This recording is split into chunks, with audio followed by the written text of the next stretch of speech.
একটা ঘটনা বর্ণনা করা হয়, এক সাহাবী একদিন খামর লাগি বারইছই, বারইয়া বিকালে ঘুরিয়া আইসই নিজের স্ত্রী গড়, কোনো খাম পাইছই না, আর গড়ের মধ্যেও কোনো খাইবার নাই। ফিল করেন একবার কি করুন এবং কি কঠিন অবস্থা হইব। গড় ভাত নাই, তরকারি নাই, খাজও বারইছই যেন কিচ্ছু খাজ পাইমু, খাজ করিয়া থুড়াথুড়ি গড় নিজের স্ত্রীর মুখো আনিয়া দিমু, আইয়া খাজ পাইছই না, গড় আই গেছ। পরের দিন যখন তাই বারইতরা তান স্ত্রী বিদায় করিয়া দিতে সময় এই কথা কইছই যে আপনি যাই আল্লাহ রুজি দিবা, কিন্তু এখানটা কথা খেয়াল করবা আপনি হয়তো আমার কারণে আপনি চাইবা যেন কিচ্ছু আমি লইয়াই, আমি রিকোয়েস্ট করিয়া আমার বাই চাইয়াও আপনি কোনো হারাম জিনিস আনবা না। সুবহানাল্লাহ, কি পরিমাণ ইমান, ইমানি তাকত, ইমানি শক্তি।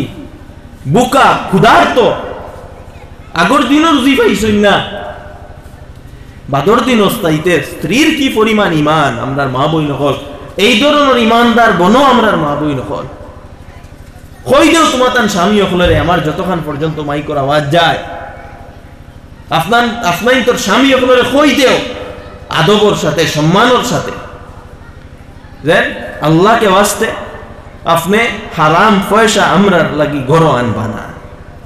আজ জড়িয়া নিজের স্বামী রেখো, যদি স্বামী কোনো না কোনো লাইনে হারাম পয়সা আনই, হারাম পয়সা বিভিন্ন হইতে পারে, সুদর পয়সা হইতে পারে, জমিন বন্ধক দিয়া, জমিন বন্ধক লইয়াও বন্ধকর দান বেশিয়ে যে পয়সা পাইবা এগুলো হারাম, এগুলো হইতে পারে, রোডর স্কিম মারিয়া যে পয়সা এগুলো হইতে পারে, ইন্দিরা আবাসের পয়সা মারিয়া যে এগুলো হইতে পারে, ঘুষ লইয়া যে পয়সা এগুলো হইতে পারে।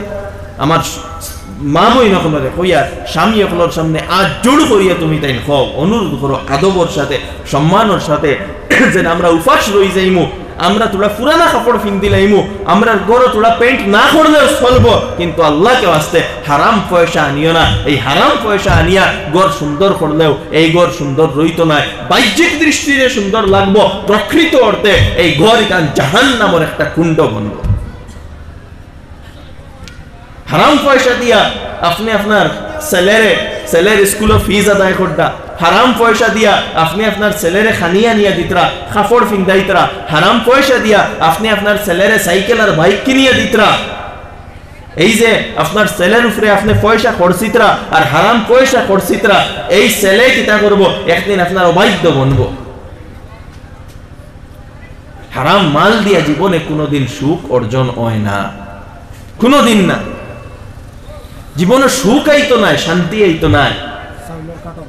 হয়তো আপনার জি হয়ে যাইব, গড় সুন্দর হয়ে যাইব, গড় বিল্ডিং বড় বানাই লইবা, দামি গাড়ি আপনি লই লইবা, কিন্তু জীবনও সুখ আইতো নাই। আমার দুস্থ হল মালর ব্যাপারে, ইনকামর ব্যাপারে আগে উলামা একরামরে জিকাও, বুকা থাকো, উপাস থাকো, হারাম থাকি বাঁচিয়া থাকো। আমরা সমাজে অসংখ্য এরকম দেখাই, আগে আগে বন্ধক থাকতো, জমিন বন্ধক দিতা, এখন তো চাউলের কার্ড ওখান পর্যন্ত বন্ধক দিলে। আগে জমিন বন্ধক দিতা, এখন চাউলের কার্ড বন্ধক দেয়। ভাই পয়সা যদি খরচ দিবার হয় তে সওয়াবের নিয়তে দিও, খরচ দিয়ে আপনি ইনো সামান্য পরিমাণ ফায়দা লইতে পারতা না। আল্লাহ রাসূল আলাইহিস সালাতু ওয়াস সালামে ফরমাইছেন, কুল্লু কারদিন জাররা নাফআন ফাহুয়া রিবা। প্রত্যেক খরচ যে খরচ আপনি বেনিফিট লইবা, যেন আমি পয়সা দিলাম আর তোরা বেনিফিট পাইতাম, এটা কিতা, এটা সুদ। আর সুদ খাওয়া কিতা হারাম। আহাল্লাল্লাহুল বাইআ ওয়া হাররামার রিবা। যে সুদ খাইব আল্লাহ তাআলা তার লগে কিতা করদা, ফাজানু বিহারবিন মিনাল্লাহি ওয়া রাসূলিহি। আল্লাহ তাআলা ফরমাইতরা যে সুদটাকে যদি খেও বাঁচে না, তে আল্লাহ রাসূলের লগে যুদ্ধ করার লাগি প্রস্তুত হই যাও। আপনার জীবন খানো যাইব যদি আল্লাহ রসুলের লগে যুদ্ধত লাগুই না, আল্লাহ রসুল আপনার মোকাবেলা তাই ডরাই এগুলা বাসই। যদি খরচ দিবার হয় এমনে দেন, আর নাই দিবা না খরচ আপনার কেউ জোর করছে না যে আপনি খরচ দিতা, আপনার পয়সা আপনার ইচ্ছা, খরচ দিলে হইব না দিলে হইব। আপনারা যদি চাইন না কারোরে খরচ দিতাতে দিবা না, কিন্তু খরচ যদি দেন জেলা দেওয়া লাগে ওলা দেয়। খরচ দিতরা আর লগে ফায়দা উঠাইতরা। অনেক জায়গাত অনেক মুসলমান হলে এরকম করুন, আল্লাহকে বাস্তে এইগুলা চালই, এইগুলা যাইস নাই। যে জিনিস আপনি বন্ধক দিয়া চাউল খাওকা আর কাঠ বন্ধক দিয়া চাউল খাওকা, এটা সারা হারাম আপনার পেটের মধ্যে যায়। আল্লাহকে বাস্তে তওবা করুন এই ধরনের গুনাহ থেকে।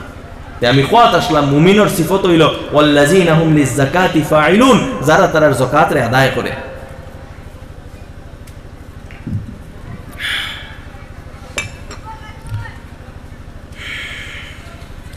এরপরে আল্লাহ সুবহানাহু ওয়া তাআলা ফরমাইতরা অত্যন্ত গুরুত্বপূর্ণ কথা, ওয়াল্লাযিনা হুম লিফুরুজিহিম হাফিজুন। মুমিন আপনার বৈশিষ্ট্য হইল যারা তারার লজ্জাস্থানের হেফাজত করে, লজ্জাস্থানের হেফাজত করে, অর্থাৎ সেক্সুয়াল গুনাহ থাকি নিজের হেফাজত করে। অত্যন্ত গুরুত্বপূর্ণ কথা, আমার যুবক ভাই সকল ধ্যান দিয়ে শুনো, এবং আমার গার্জিয়ান যারা এখানে প্যারেন্টস মা বাবা তান্তান্ডেও হইয়া, আল্লাহ রসুল আলাইহিস সালাতু ওয়াস সালামে ফরমাইছেন মান ইয়াদমান লিমা বাইনা লিহিয়াইহি ওয়া মা বাইনা রিজলাইহি আদমান লাহুল জান্নাহ আও কামা ক্বালা আলাইহিস সালাতু ওয়াস সালাম। যে মানুষে তার এই দুইও ডাড়র মাঝখান, ও হাড্ডির নাম হইল ডাড়, এই ডাড়র মাঝখান অর্থাৎ তার মুখ, এবং দুইও ফাওর মাঝখান অর্থাৎ লজ্জাস্থান। তো যে মানুষে তার এই দুই জিনিসের দুই অঙ্গর হেফাজতর গ্যারেন্টি দিব, আল্লাহ রসুলে ফরমাইত আদমান লাহুল জান্নাহ, আমি তার জান্নাতের গ্যারেন্টি দিমু। সুবহানাল্লাহ। এতে বোঝা গেল যে মুখের হেফাজত, লজ্জাস্থানের হেফাজত অত সহজ নাই। কারণ অত সহজ যদি হইতো ই খামর উপরে জান্নাতের গ্যারেন্টি দিলে না, অনেক নিশ্চয়ই কাজ কঠিন। মুখের ব্যাপারে আমি পরে আলোচনা করব। লজ্জাস্থানের গুনাহ থাকি বাঁচা বহুত কঠিন, সেক্সুয়াল গুনাহ।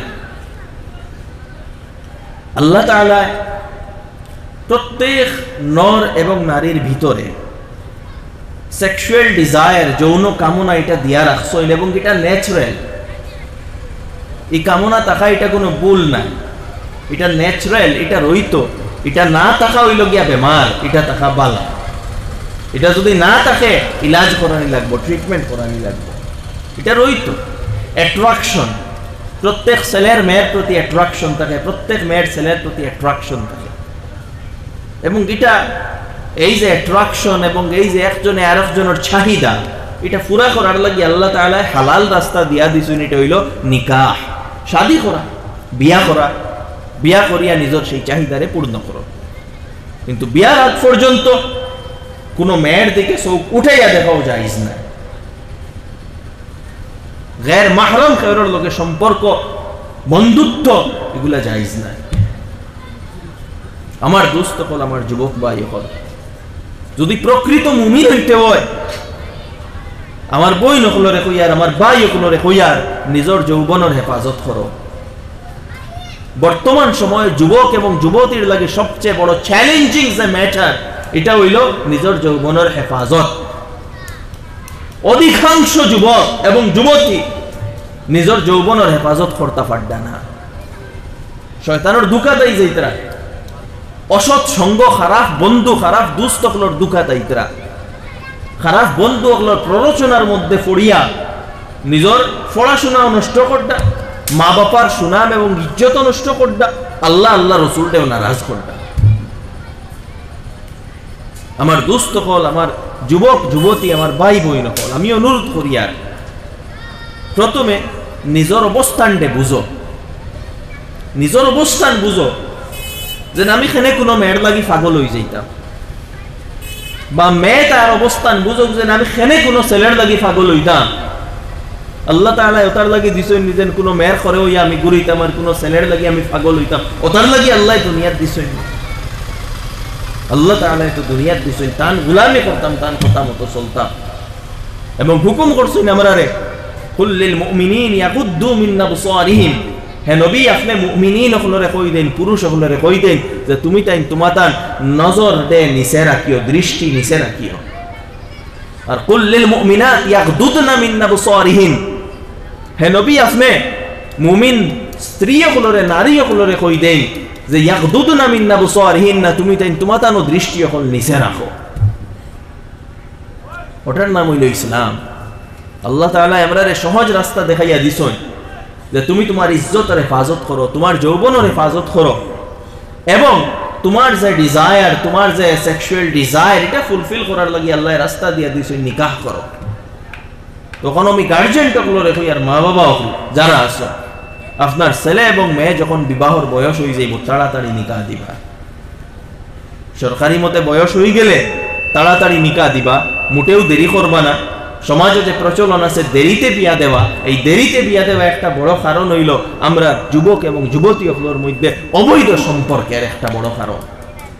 এবং হাদিসের মধ্যে বড় ধরনের ধমকি আইছে যে আপনি যদি আপনার ছেলে বা মেয়েরারে বিয়া দেন না সময়, এবং আপনার বিয়া না দেওয়ার কারণে তারার মধ্যে তো সেক্সুয়াল ডিজায়ার থাকবো, তারা কিতা করে তারার ডিজায়ারটারে ভুল রাস্তায় ফুলফিল করে আপনি বিয়া দিয়া দিতরা না, তাহলে দোষী শুধু তারা হইতা নয়, আপনি মা বাবা গার্জেন আপনারাও দোষী হইবা। তাই আমার বুজুর্গ হল যত প্যারেন্টস যত গার্জেন ঠিকানো আছে আমি অনুরোধ করবো আপনারাও এটা দায়িত্ব যে নিজের ছেলেমেয়েরারে তাড়াতাড়ি বিয়া দেওয়া, এবং এটাও আপনার দায়িত্ব ছেলেমেয়েরা যখন বালিগ হইব তারার যৌবন সম্পর্কে বুঝানি। নিজে বুঝাই নিজে পারইন না, যাই বুঝাইতে পারবা ওলা কোনো আলিম, ওলা কোনো মুরব্বী, ওলা কোনো শায়েখের কাছে লইয়া যাই, যাই অন্তত তারার যৌবন সম্পর্কে বুঝাইতে পারইন যে এখন যে তোমার বয়স, তোমার মাথার মধ্যেও চিন্তা আইব, তোমার অন্তরের মধ্যে এই ফিলিংস আইব, কিন্তু তুমি এই চিন্তা এবং এই ফিলিংসের মধ্যে মগ্ন হইতাই না। তুমি এই সময় কিতা করো, হয়তো তোমার স্টাডির মধ্যে ব্যস্ত থাকো, নতুবা আল্লাহ আল্লাহ করো, জিকির করো, তিলাওয়াত করো, নামাজ পড়ো, মুরাকাবা করো।